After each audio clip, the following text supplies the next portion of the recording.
Welcome to the Hamumu Halloween Home Horror Hoedown, the podcast where we watch scary movies so you don't have to. From award-winning to completely unknown, we take them all way too seriously. I'm your host, Mike Hommel. And I'm your host, Solange Hommel. Now, warning, we use a ghoulish number of spoilers, so watch the movies first. Second warning, we don't know anything about anything, so don't take us seriously as we take these movies seriously.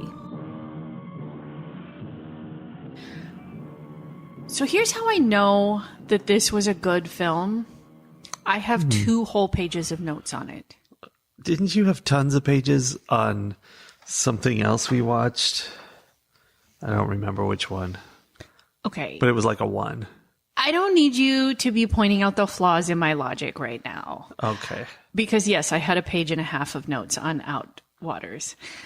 No, the notes are decidedly different. Are they? The notes on what?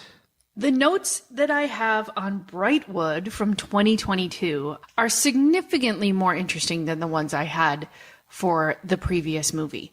Although similarly, that movie was all about the symbolism and the allegory and the, what does it all mean? I believe that Brightwood also is very symbolic and, metaphorical. I get that. I think that is pretty evident. There's a lot in here that's, I don't know that it's deep, complex symbolism. It's more like, here's a big old metaphor for you. Yeah. But it had a metaphor and the whole thing, it was, you could see it through the whole thing. It actually reminded me very much of watching the new Mr. and Mrs. Smith series. Yeah, it did. Because also very metaphorical, both of them about the same metaphor, essentially. Because Jen is out jogging for the morning and Dan has decided to tag along because he thinks that's going to fix their terrible marriage, and he's all sweaty and slow and out of breath, and she's like, let's run up this hill. So they jog up that hill as she wished, because he's going to do what she wishes right now, because he's clearly in a doghouse. Yes, he was, looking at a coworker or he hitting was on a coworker. hitting on everyone at the office party. Yes. He's in trouble, and he's trying to get out of trouble. So they run up the hill, they get to a path that goes around a lake, they start running around the lake path. Yeah, because she says they're going to go around it 4 times, and he's like, what? Because he's out of shape. And they don't just go around it 4 times, do they? They do not. Because what we have here is a classic sort of time loop movie. Yeah, heavy on the sort of, though. Yeah, it's different. They begin their jog around the lake, but then they quickly discover that the path they took to get onto the trail that goes around the lake is gone. Yeah, I thought it was interesting and unique that that's how they started suspecting something was wrong in a time loop story. Because usually it's, you see yourself, right? You're like, that's not right. Well, not really. That's not a usual time loop. Or you see something happening. You start to recognize that there's a pattern that's happening over and over again. And this time there wasn't that. No matter how many times there were places where maybe the sign falls over or, I don't know. There could have been things. There was a whole garbage can full of sludge that they ran past over and over and over again. Something could have happened there. So it wasn't that things repeated so much. They were weirdly unhappy with that garbage can. I know. Did we ever figure out why? I don't think so. When they first showed it, there were definitely headphones in it. So headphones were in there. So that was a thing, but they wouldn't have noticed that. Do you think it just really stunk? Maybe. Because is that where they were disposing of parts of the thems that they were killing and eating later? I don't know. That's where we're going with this? That's definitely where we're going. But I don't know. I don't know what it was all about. It was a really gross trash can that they were afraid to get near. Yeah. Even the very first time they went by it, they had this like visceral ew reaction to it, but I never understood exactly why. No, it was a strange element. But indeed, it's such a weird time loop thing because it's not Groundhog's Day. These people proceed to go around the loop, and what I guess happens is that every so often a new batch of them starts again, and from that point they can continue living as long as they want inside this area. As long as they can. Well, as long as they can, yeah. But new ones keep appearing at a set interval, like every 4 hours or something. Yeah. And I guess the premise is that each new one, and they end up having a conversation about this while they are hiding from themselves at one point, where each new set, like they start in the same place, but then they make differing decisions at various points in their timeline, and each one sets them on a different path, or that ends up in a different result. And at one point they are asking like, why, what's going on? They're trying to figure it out, and one of them asks, do the better ones get out?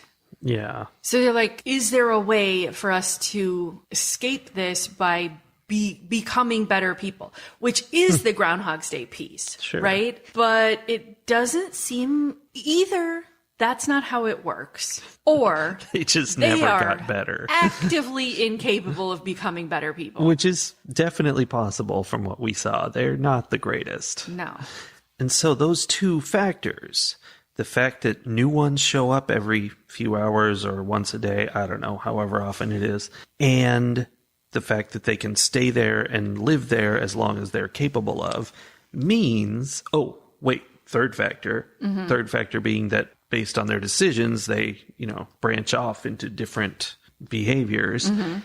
We end up with, I think this is inevitable, we end up with a Dan and Jen that are much older, that have been living around this lake, and in an excellent reveal, although I take issue with how we get to this reveal, and I'm going to get into that later, we encounter a tent that is made of sweatshirts, which are laced together with headphones, the cords from headphones. And it's a great reveal because they've really pushed the Dan sweatshirt and Jen's headphones onto us throughout this. Like multiple times they've encountered multiple sets of headphones and gone, how are there more of these?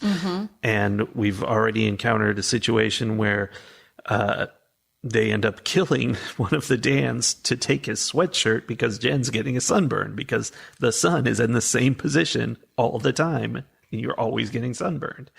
So anyway, this creepy old tent made of hundreds and hundreds of headphones and sweatshirts. And that was clever. And then there's a corpse inside it. And then eventually we get to seeing older, grizzled Dan and Jen covered with filth, gnawing on human meat. Yes. And that's the touching ending, is that they worked things out.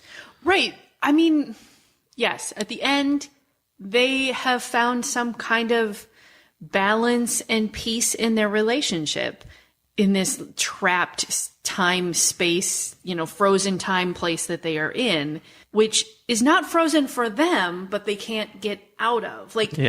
That's the interesting thing to me, is that they have to keep working. It's not like in some time loops, like you die and then you come back and it's all fine. They have to keep themselves alive. They have to keep fighting for food and water and, all of those things. Yeah, because they don't come back. It's just that another set of them shows up. It's interesting. Is an interesting twist on it, because I don't think I've seen one like that before. I don't think that wasn't time travel related. You know what I mean? Either cloning or a time machine spitting out multiple versions in some way.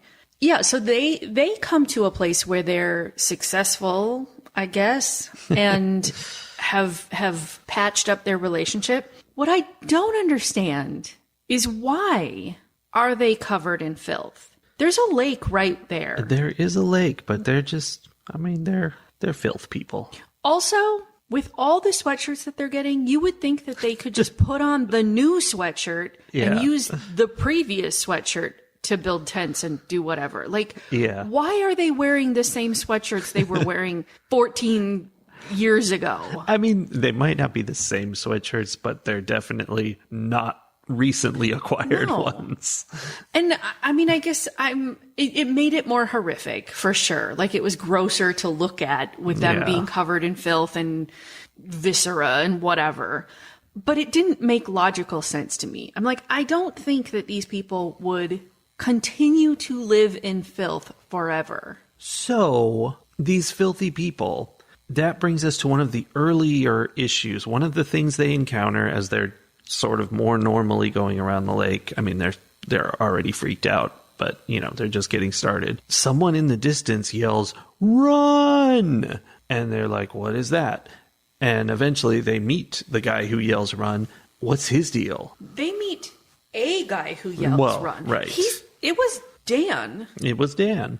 So there are multiple versions of Dan who follow the path that get to the point where he says run for whatever reason. That was my take every time on it. It's a different one. He just happens to always do it. Yes. And I don't think he even always does it. Like, it all depends on what choices they make, and they're starting from the same point, and there's only so many choices that can come from the first choice, and then, you know, by the later it gets way branched off. Yeah. But at first, I think there's a lot of repeats because it's early on and they just haven't had as many choices. So I think there is just multiple Dans that come along and say run, because there are multiple Dans who get to that point where one Dan has decided to attack a following Dan for whatever reason, whether intentionally or not. Because we saw one who didn't know what was going on in that scenario. Yeah. And then we also saw the ones that had been through that scenario and were like, hey, okay, we're going to make that work for us. And because each time they learned something new, and that added more choices to the things, you know, it gave them more ideas of what to do. Yeah. It's really confusing because, you know, every time, however often it is, somebody's starting fresh. Right. But we're accumulating previous runs that are just living out their lives. Like, it's not looping in any way, I don't think. Okay, so what I said is wrong then. We're not adding choices to the pairs that come in. It's that the longest lasting pair at any given time knows so much about what the options are that they do something to impact the options of future pairs. That's complicated. It really is. It really is. And like, by the end, at first in my notes, I was like, oh, Dan 1 and Dan 1 and Gen 1, and then Dan 1 and Gen 2 are together. And then like, I'm trying to track the generations of them. And by the end, we don't have any idea how long those Dan and Jen at the end have been there. Yeah, we know it's been a long time. They've aged, but how long? Who knows? And definitely, there's no reason to think that they're the original. Well, they're definitely not the originals, because the originals we know are dead. But they're definitely not like version 2 who we follow for a long time. They're just some other ones that have been going for it. Well, I mean, I shouldn't say they're definitely not. They could be, but it seems unlikely. Yeah, I think the idea is that it's just built up over so much time, and I don't even know. I can't make my brain do it. So one thing that it makes me think of is that game that you were playing where... I like games. Where you like start with a ball or a stick or whatever, and it starts trying to go down a path, and like then there's the next generation of it, and there's mutations that make it easier or harder, and the one that goes the furthest is the one that creates the next generation. Yeah. It made me think of that, except that they're not like that, because they're not learning each generation anything. Isn't learning anything. You only learn something if you stay alive, which really feeds into the whole marriage metaphor. There's a marriage metaphor? Yes. Tell me more. Well, marriage is just like being trapped in this circular trail in that it's endless. It is endless. And I've been there. It's endless. Like a long weekend I don't know. They had a bunch of complaints about like why marriage was terrible because they were both in a bad spot at the beginning. They were unhappy. And then as they're dealing with this looping path, and having to rely on each other. Yes. But they were also like, they were complaining about the path in the same way that they had been complaining about the marriage. And so it was pretty funny. But there are also deeper metaphors that can be found. For example, I was watching them, and at first, like early on, they realize something is wrong. The path is missing.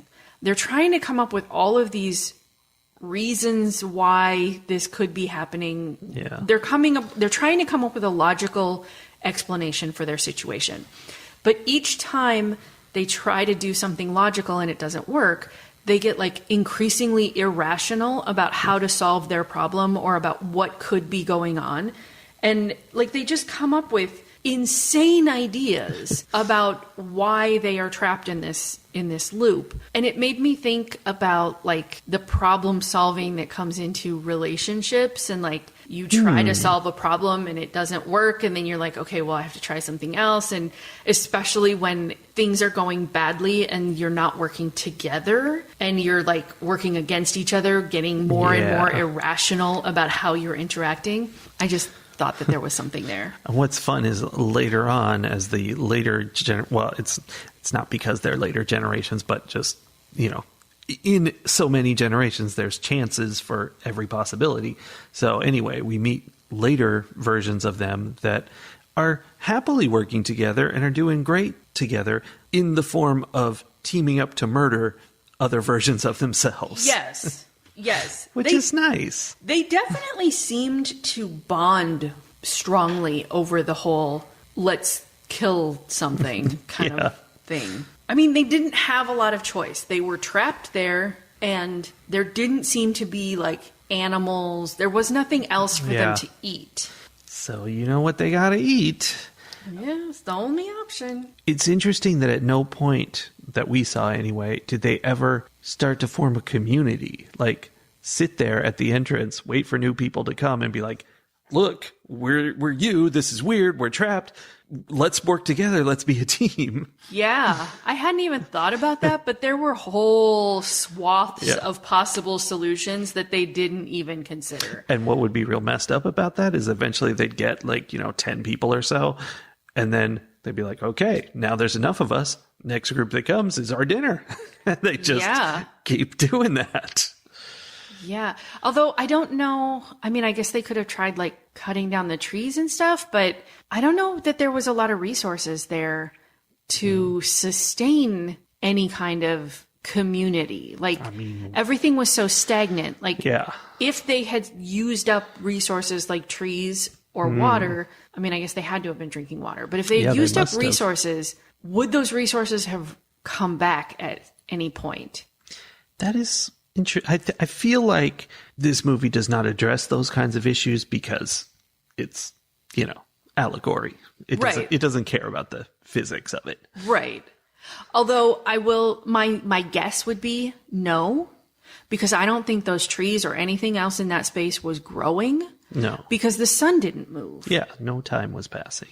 Which brings me to something that fascinated me. Like, I almost got distracted from the story multiple times because I kept wondering, how are they filming this full-length film and getting the sun exactly the same in every shot? Because they did a really good job of that. I didn't even pay attention. I'm because sure you didn't even notice. Many hours during the day when it's close enough. Do you think though? Like 6 hours or something? No. It was like full noon sun. Like, there's maybe a couple hours a day, and then has to have the same cloud cover or lack thereof, has to have the same weather conditions. How did they do that?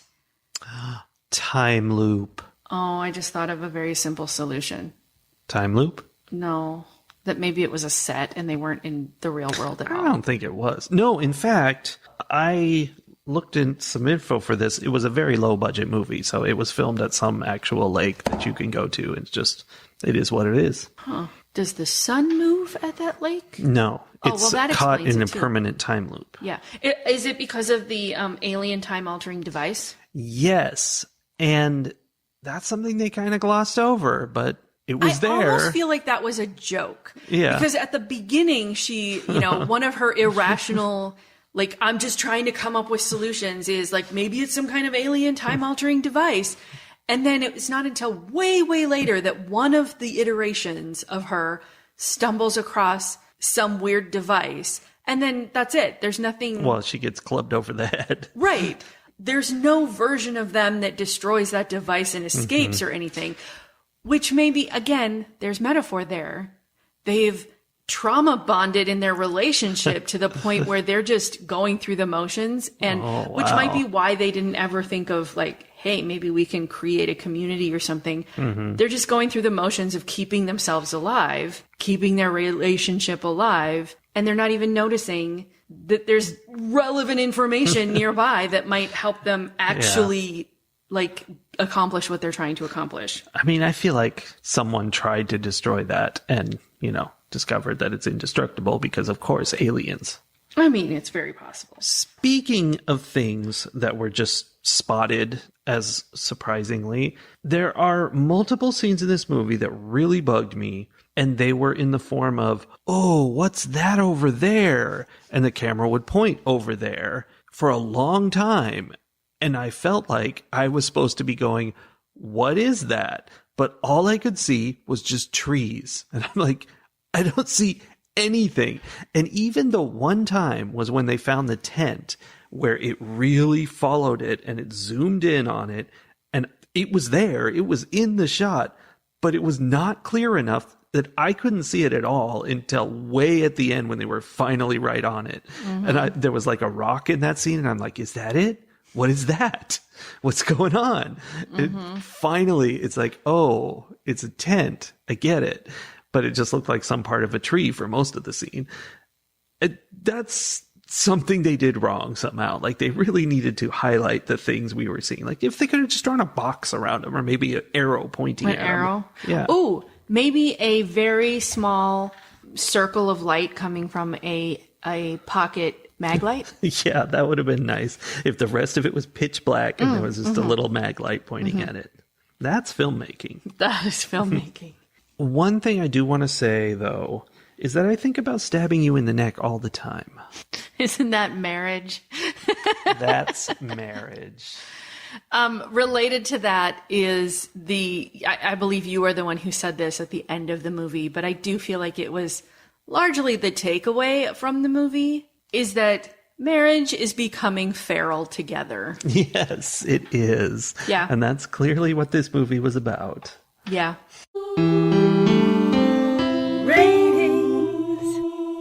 There's a few fundamentals of this movie we have not addressed at all, so I will quickly say that this movie is a little bit of a comedy. Like, it's not really comedic. It's a dramatic situation and it's difficult, but both of the only characters in the movie, they say funny things a lot, and it's very dark, darkly humor. Funny. Yeah.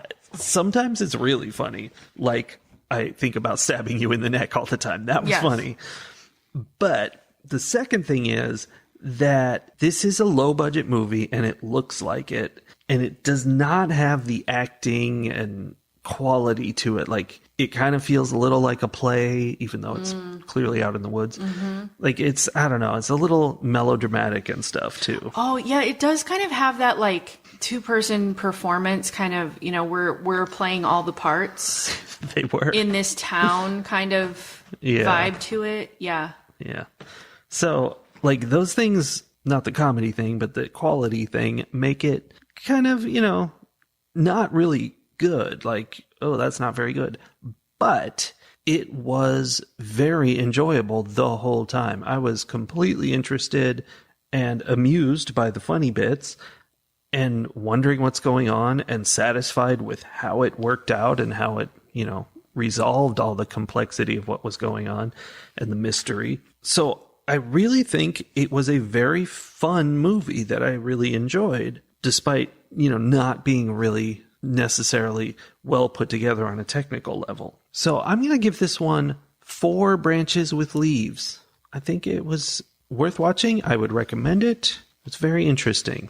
Okay. Is that the branches that they used to hit each other over the head with, or different branches? No, at some point, it was the trail. The trail had vanished, and they were like, maybe it's hidden by branches. Branches? Branches with leaves. Yes, I remember. Okay, first of all, the guy who played Dan looks very vaguely like my little brother. You said that. Just a very little bit. Like, it's not a lot, but it was just enough. And he, especially in some of the things that he said, like kind of this like dry, kind of dark humor, there were things where I was like, oh yeah, that's familiar.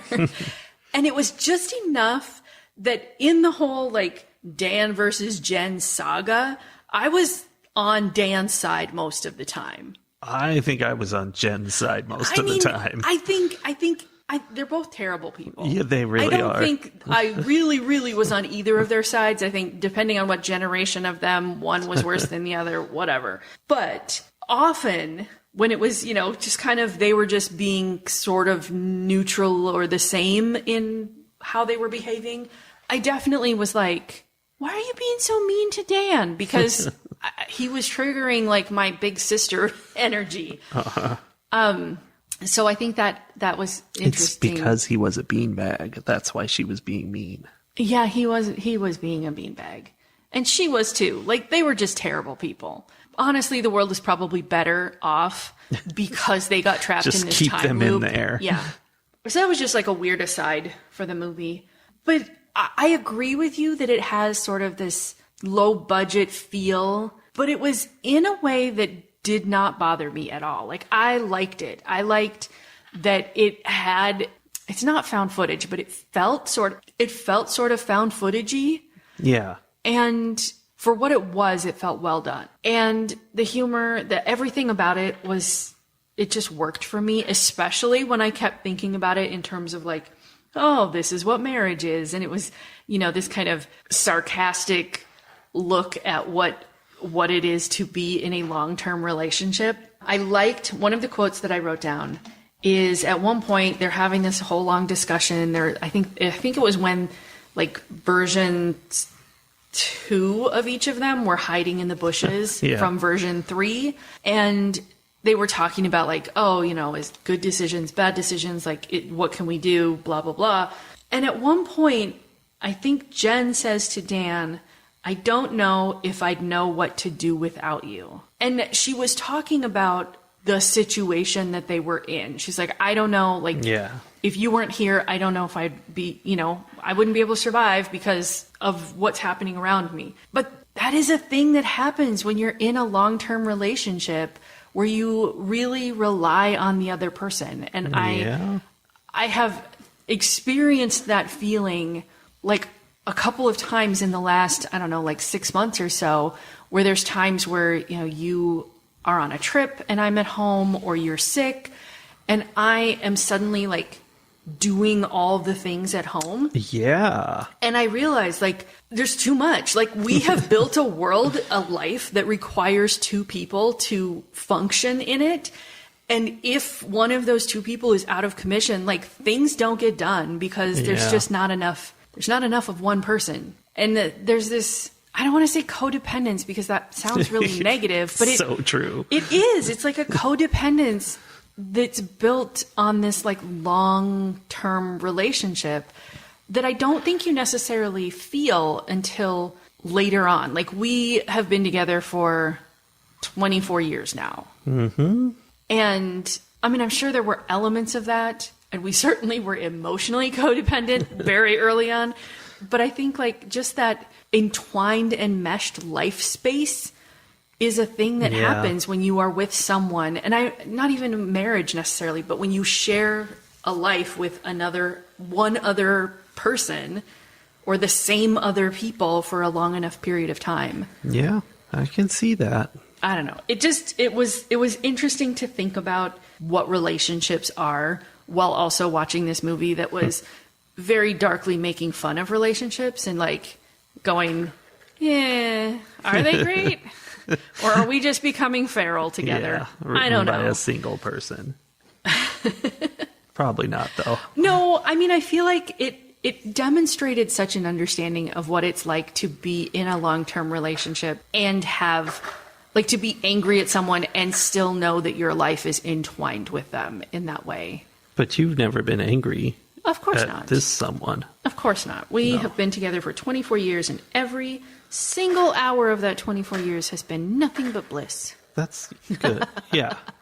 5 out of 5. 5 plus. 5. Oh, speaking of which, they frequently talked about how long people stay together and how long they had been together. Oh, and right. neither one of them looked like they could be older than 35. I forgot it was a stupid amount of time. Right. That was the phrase. They had been together for a stupid amount of time, and then later they had been in the loop for a stupid amount of time. Yeah. And, you know, in the right, like, dry humor sort of way, yeah, you're with someone for a stupid amount of time if you are together for a long period of time. But also, these people had not been together for a stupid amount of time. They weren't old enough. You just say that because you're an old lady. Oh. For normal people, that's a stupid amount of time. I think they were saying that they had been together for 10 years. Stupid amount of time. You're barely past that first, like, I don't know, this might not work out. We should probably get a divorce stage at that point. Yeah, Dan hitting on everyone at the office party stage. But you work through your problems, and you end up realizing that you're together for a stupid amount of time, and then pretty soon you kill another version of yourself so that your partner can have a sweatshirt so she doesn't burn her shoulders. Yeah, it's that kind of thing that is true love. True love. I suppose I should rate this movie, huh? Sure. I am going to give it 4 branches with leaves out of 5. Okay. I enjoyed it a lot. I think people should watch it. I think it's a good thinking kind of film, and it's also the kind of film you might watch more than once because you might, like, once you get to the end, you know things that might change your viewing of it, which is much like the story of the movie. There's a lot of little things that happen to them during their, initial going around this loop. Like someone runs by and bumps into them and they're like, whoa, what's that? And that gets, you get to come back and discover those things on not on a second viewing, but later in the movie, which it's fun seeing all those things and being like, oh, what's that going to be? And that was part of the fun and cleverness of the movie. Yeah. I mean, it's impressive when a time loop, time travel, time messing with any kind of movie does it in a way that doesn't leave me at the end with a litany of complaints about how it was done. And I don't really have complaints. I mean, I'm sure there were things that were wrong, but they weren't distracting. Yeah, fair. And we still don't really know if the lake just had weeds or if it was full of bodies. I feel confident that it was full of bodies. That's which terrible. Really tell, like, the number of what bodies. What were they drinking? Oh, that's a good point. Ew. Every version of them dies of dysentery. Yeah. Maybe it was just weeds. I don't know. It certainly looked like bodies at the end. Yeah, it was very hard to tell. Anyway, that was that. And next week we'll be watching something else, hopefully, as long as we don't get trapped in a time loop and have to watch this movie over and over again. Yeah. Although we might wish we were after we see the movie for next week. Very true. Choices. Good choices, bad choices. Different choices every time. Well, that was a fun one. So we'll see you guys next week with that movie we were talking about that's either great or terrible, depending on choices. Or boo. Either way. Bye. Bye.